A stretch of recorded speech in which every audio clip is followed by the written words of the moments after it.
নমস্কার। আজকের মহাসপ্তমীর শুভেচ্ছা। এই যে শারদীয় উৎসব, বাঙালির শ্রেষ্ঠ উৎসব, আপনারা কেন সারা গোটা বাঙালি আনন্দে মাতোয়ারা, সকলে যে যার মতো আনন্দ করার চেষ্টা করছি, সবাই করছি। আমি একটা লাইভ করবো বলেছিলাম, সেজন্য এলাম, খুব ছোট 2 মিনিট।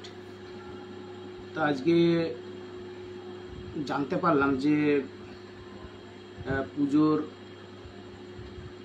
যে এই মাসের যে বেতন, এই যে সেপ্টেম্বর পুরোপুরি কেটে নিয়েছে, এক কানা করেও আসেনি। আমি গিয়েছিলাম এই মাসে, তো আমি গিয়েছিলাম। তো যাই হোক, গত মাসে 14,000 টাকার মতো কেটে নিয়েছিল। আমাদের রাজ্যের মাননীয় মুখ্যমন্ত্রী কতটা প্রতিহিংসা পরায়ণ।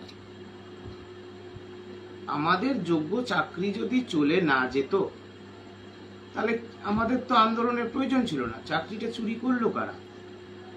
হ্যাঁ, এখন আমার পরিবার, বাচ্চা বা আমার গোটা পরিবার এবং আমাকে রাজ্যের মাননীয় মুখ্যমন্ত্রী মেরে ফেলতে চান। সেগুলো আপনারা দেখেছেন। গত 18ই আগস্ট পুলিশি নির্যাতন দেখেছেন, 1 সেপ্টেম্বরের পুলিশি বর্বরতা দেখেছেন, গত মাসে দেখেছেন যে বেতন কেটে নেওয়ার পর্ব শুরু হয়েছে, এ মাসে পুরোপুরি কেটে নিয়েছে, পুরো অনাহারে মারতে চান। তো যাই হোক, 3 বারের পরিবর্তনের মাননীয় মুখ্যমন্ত্রী, তিনি আমাদের মুখ্যমন্ত্রী হয়েছেন।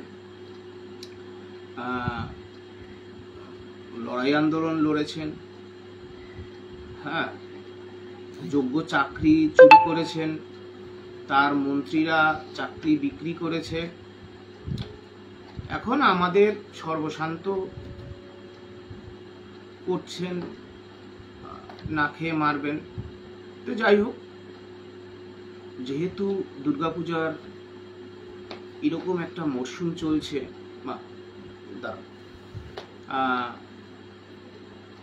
সবাই আনন্দে আছেন, আপনাদের সেই সময় মূল্যবান সময় নেওয়াও আমার ব্যক্তিগত বিষয় আপনাদের কাছে বলে আপনাদের সময় নেওয়াটাও আমার কাছে বেদনার। যে এটাই হচ্ছে আমাদের রাজ্যের মাননীয় মুখ্যমন্ত্রী, এরকমই হচ্ছে তার বর্ণময় চরিত্র।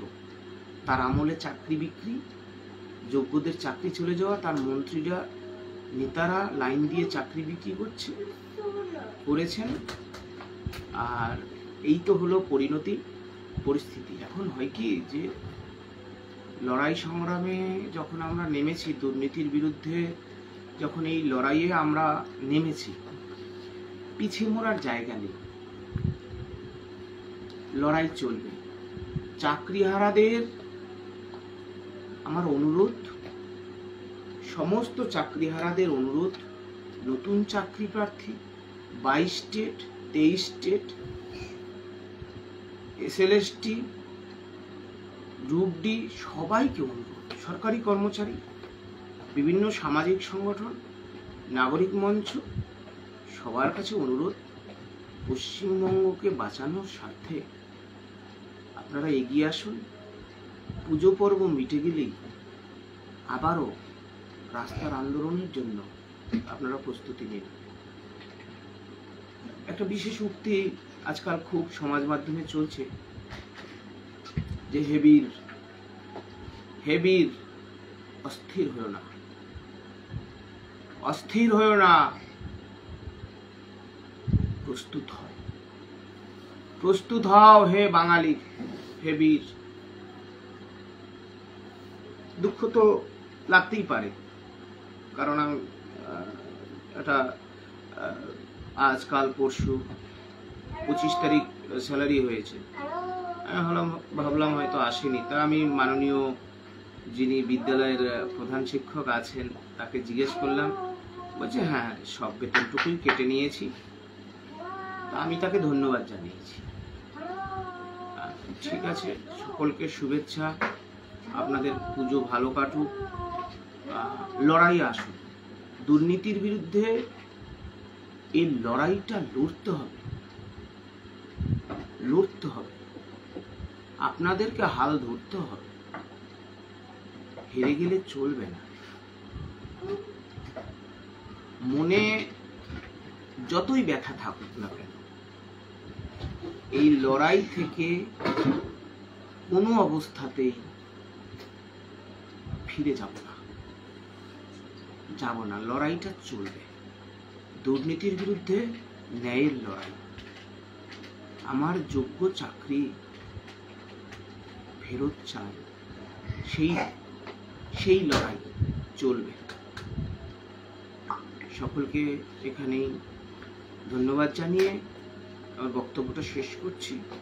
আবারও বলি, হে বীর প্রস্তুত হও, হে বীর